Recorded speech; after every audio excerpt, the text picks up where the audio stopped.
Standing in my father's mahogany-paneled office, I watched my brother Sterling's smug face as the lawyer read Dad's will.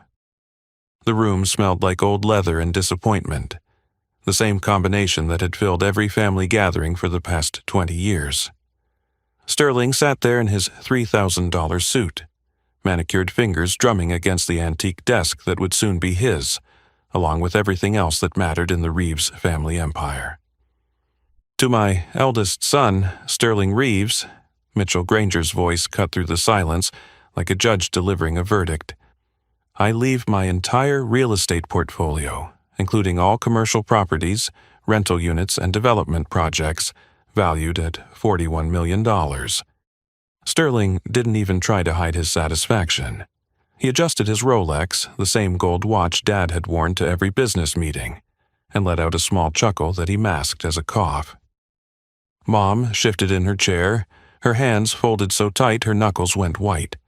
Uncle Waylon stood by the window, his weathered face turned away from all of us, studying the parking lot below like it held the secrets of the universe.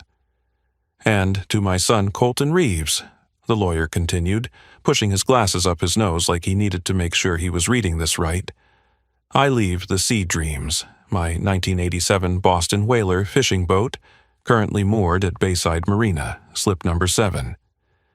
The silence that followed was so complete, I could hear the fluorescent lights humming above us.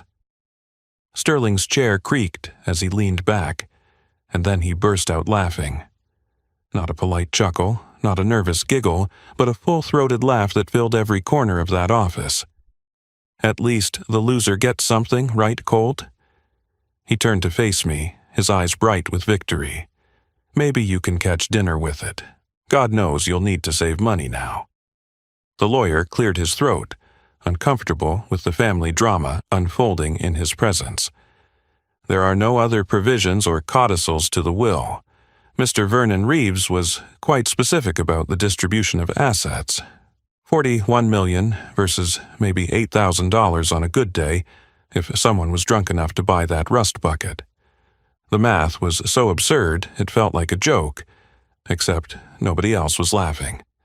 My daughter Penny, 16 and fiercer than any lawyer in that room, stood up from her chair in the corner. Grandpa always said the value of something isn't in what it costs, she said, her voice steady and clear. He said it's in what it means. Sterling snorted. Well then, that boat must mean Colton gets to stay exactly where he's always been, at the bottom.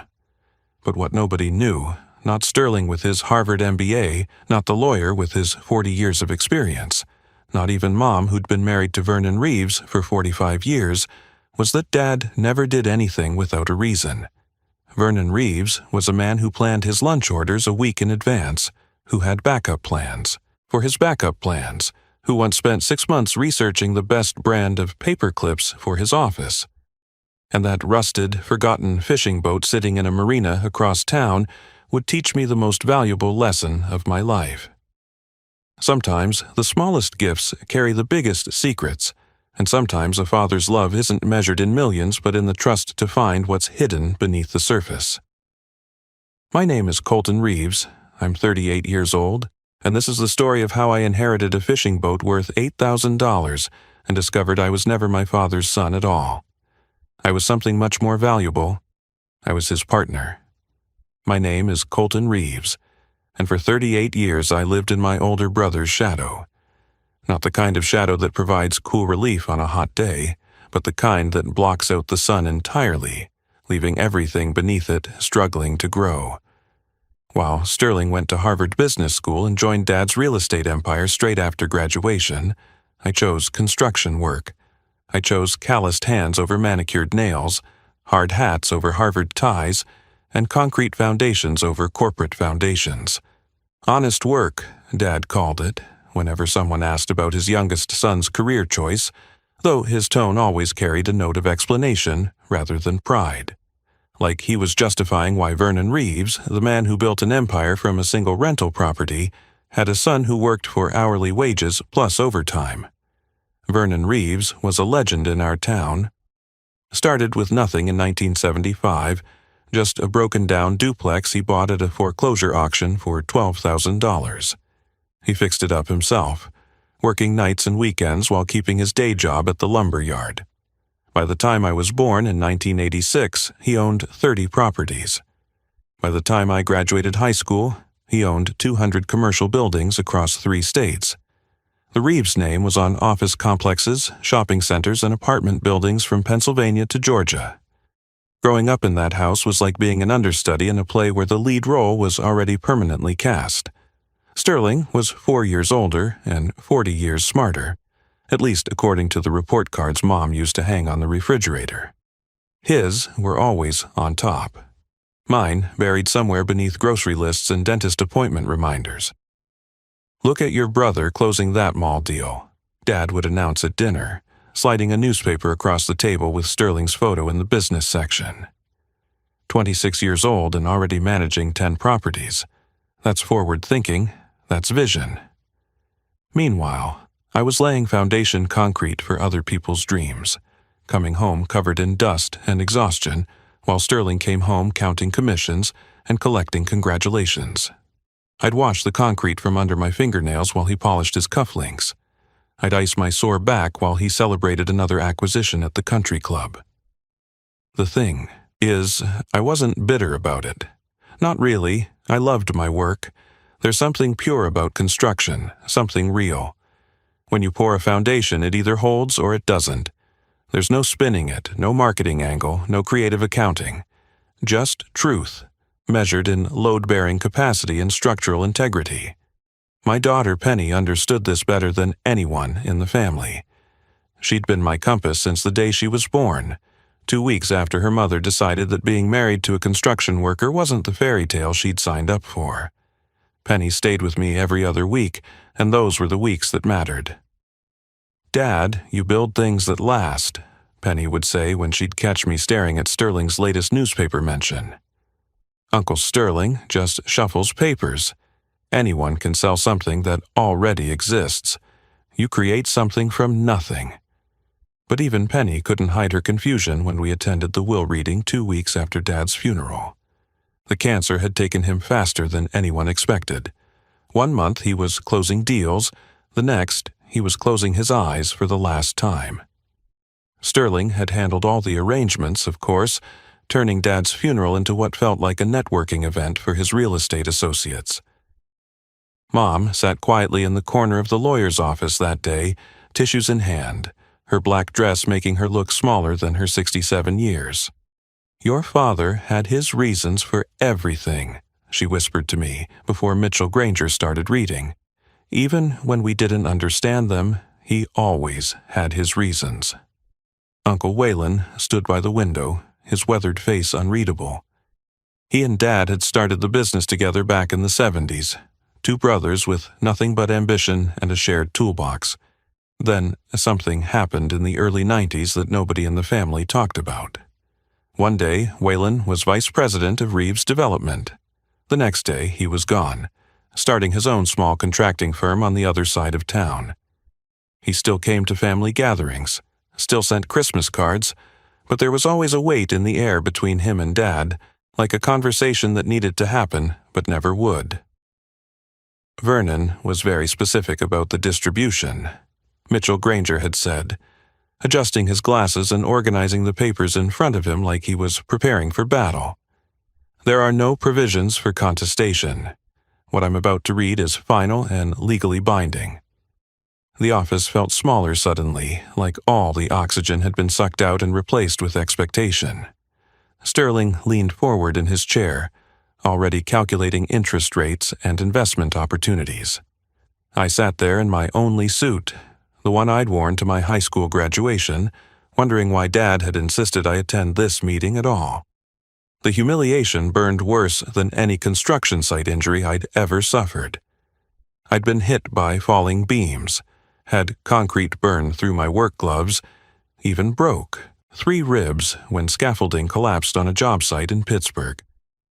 But nothing compared to the pain of sitting in that office, watching $41 million go to Sterling while I got a boat worth maybe $8,000 on a good day, if the buyer was feeling generous and slightly drunk. Sterling couldn't contain his satisfaction. He stood up from his chair, walked over to where I sat, and put his hand on my shoulder with fake sympathy that made my skin crawl. "Hey, Colt, if you need money for gas, just ask. Family helps family, right? I mean, that boat probably hasn't run in years, but I'm sure we can get it moving. Maybe you can start a little fishing charter business. I could even invest, give you a small loan to get started." Mitchell Granger shuffled his papers uncomfortably. "If there are no questions about the distribution of assets, we can proceed to the signing of documents." "No questions here," Sterling said, already pulling out his Mont Blanc pen. "Everything seems perfectly clear. Dad knew what he was doing." The next morning, I drove to Bayside Marina, where Dad kept the Sea Dreams. The security guard at the gate looked at me with something between pity and confusion when I told him I was there to see my inheritance. "Slip 7, he said, pointing down the dock. "Though, I gotta tell you, your daddy hasn't taken that boat out in probably 5 years. Just sits there."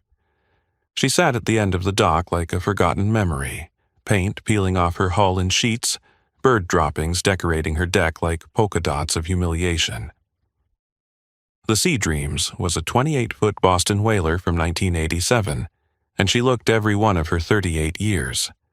The vinyl seats were cracked and faded from sun exposure. The engine compartment was probably a rust museum. Even the dock lines looked embarrassed to be holding her. Harold, the marina manager, walked over with a cup of coffee and a sympathetic expression. He was in his 60s, had probably seen 1,000 boats and 1,000 family dramas play out on these docks. "Your daddy loved that boat," he said, leaning against a piling. "Came here every Sunday morning until his health went bad about a year ago. Strange thing, though, never took her out. Just sat in the cabin for hours, sometimes writing in a notebook, sometimes just staring at the water. Probably hiding from Sterling's real estate presentations," I muttered, climbing aboard and feeling the deck give slightly under my weight. "Your brother was here yesterday," Harold mentioned casually. "Took photos of the boat, said something about helping you list it for sale. Even offered to buy it himself for 10 grand. Said he'd turn it into a planter for one of his commercial properties." The thought of Sterling turning Dad's boat into a decoration for some strip mall made my stomach turn. That night, Mom called while I was sitting in my kitchen, staring at the ownership papers for the Sea Dreams. "Colton, don't be bitter," she said, her voice soft but firm. "Your father saw something in you that maybe you don't see in yourself." "Yeah, he saw someone worth $8,000. The message is pretty clear, Mom. That boat meant everything to him. Before the business took off, before the money changed everything, he bought that boat with his first real paycheck from the lumber yard. Said it represented freedom, possibility. He used to take you out on it when you were little, before Sterling got too busy with his advanced placement classes and summer internships. I didn't remember those trips. Or maybe I'd forced myself to forget them, along with every other memory from before Sterling became the crown prince of the Reeves Empire. Sterling texted me a photo that evening. He was sitting in Dad's former office, feet up on the desk, holding a bottle of champagne. The caption read, "Heavy is the head that wears the crown. But someone's got to do it. Let me know when you want to sell the boat. Offer stands at 10 grand. Penny found me in the garage later that night, going through boxes of Dad's old photos and papers, looking for something, anything, that might explain why he'd done this to me. "You going to sell it?"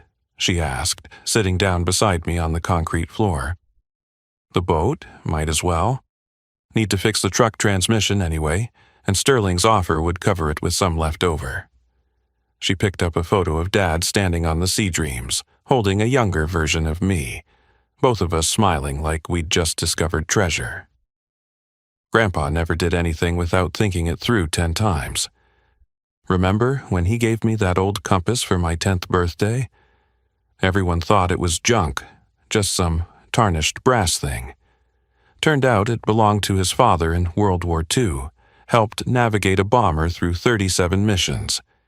He said sometimes the smallest gifts carry the biggest stories. 3 days later, I decided to take the Sea Dreams out one last time before listing it for sale. Something about selling it without ever taking it on the water felt wrong, like throwing away a letter without reading it. I figured I owed Dad that much, one final voyage on the boat he'd kept for 30 years, even if I couldn't understand why.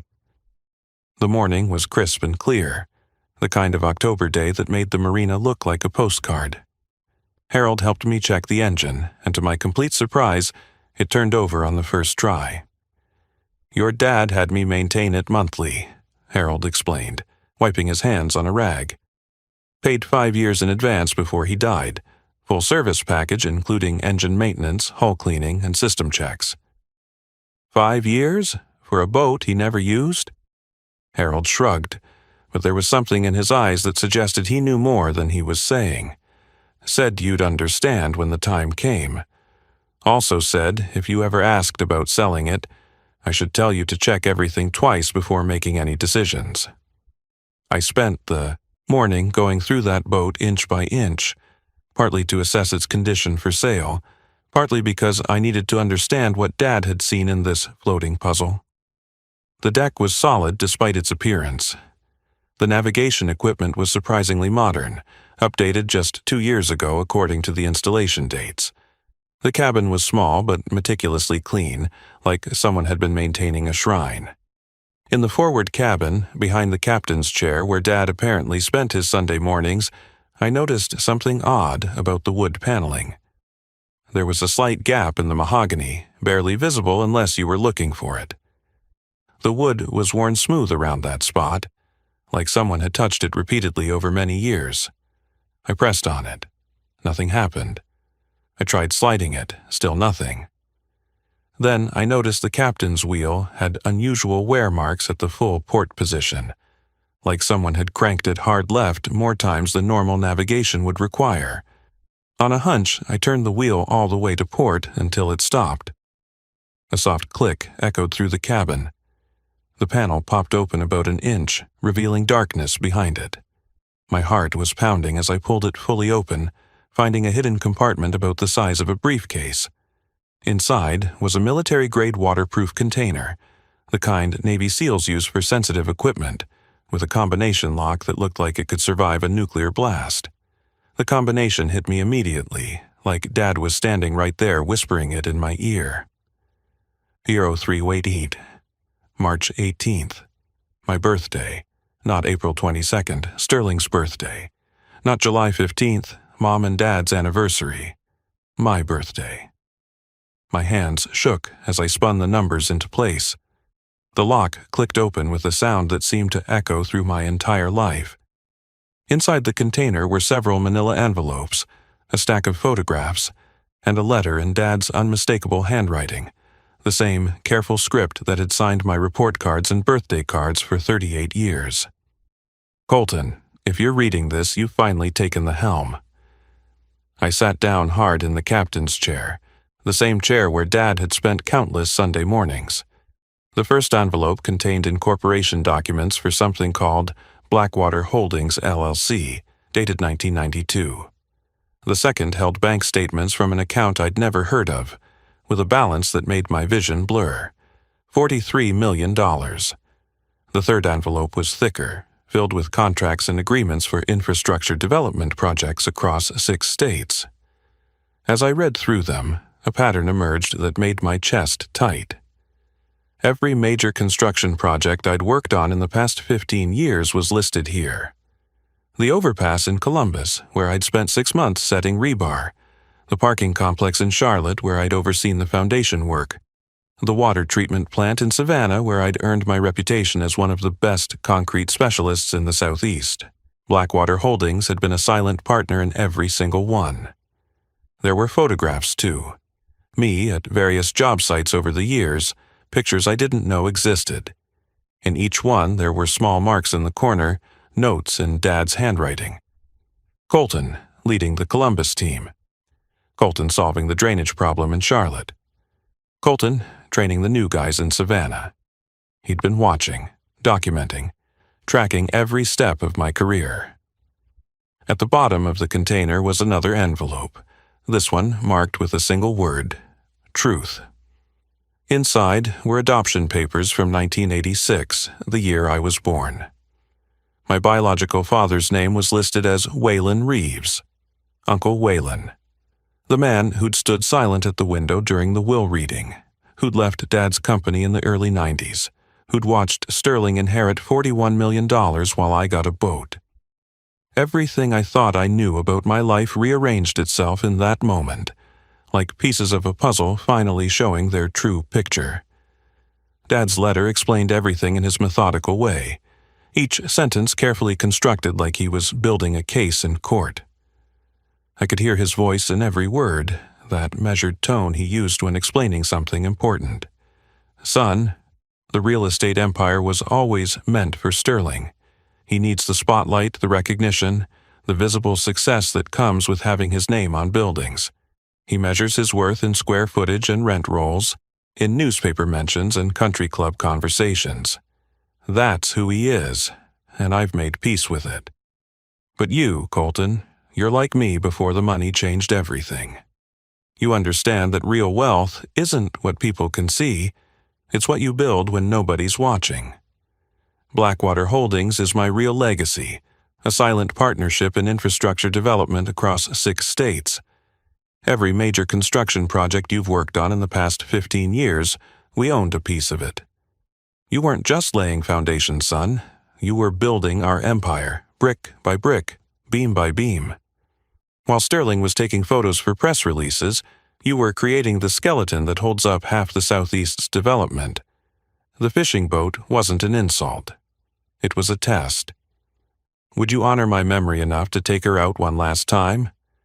Would you care for something that seemed worthless? Sterling got what he could see, buildings with our name on them. You're getting what matters, the invisible foundation that holds everything up. The company generates $8 million a year in passive income from infrastructure contracts. It's all yours now. The paperwork has been filed. You've been the sole beneficiary since the day you started working construction. There's more. Check the second envelope. The adoption papers stared back at me, dated 2 months before my birth. The biological father's signature was there in fading blue ink, Waylon Reeves. The adoptive father's signature below it, Vernon Reeves. My mother's signature on the side, agreeing to the arrangement. Another letter was tucked behind the papers, this one in Waylon's rougher handwriting. Colton, your mother and I were young and stupid. I was 22, she was 19, and Vernon had already been married to her for 2 years. It happened during that summer Vernon was in the hospital with appendicitis.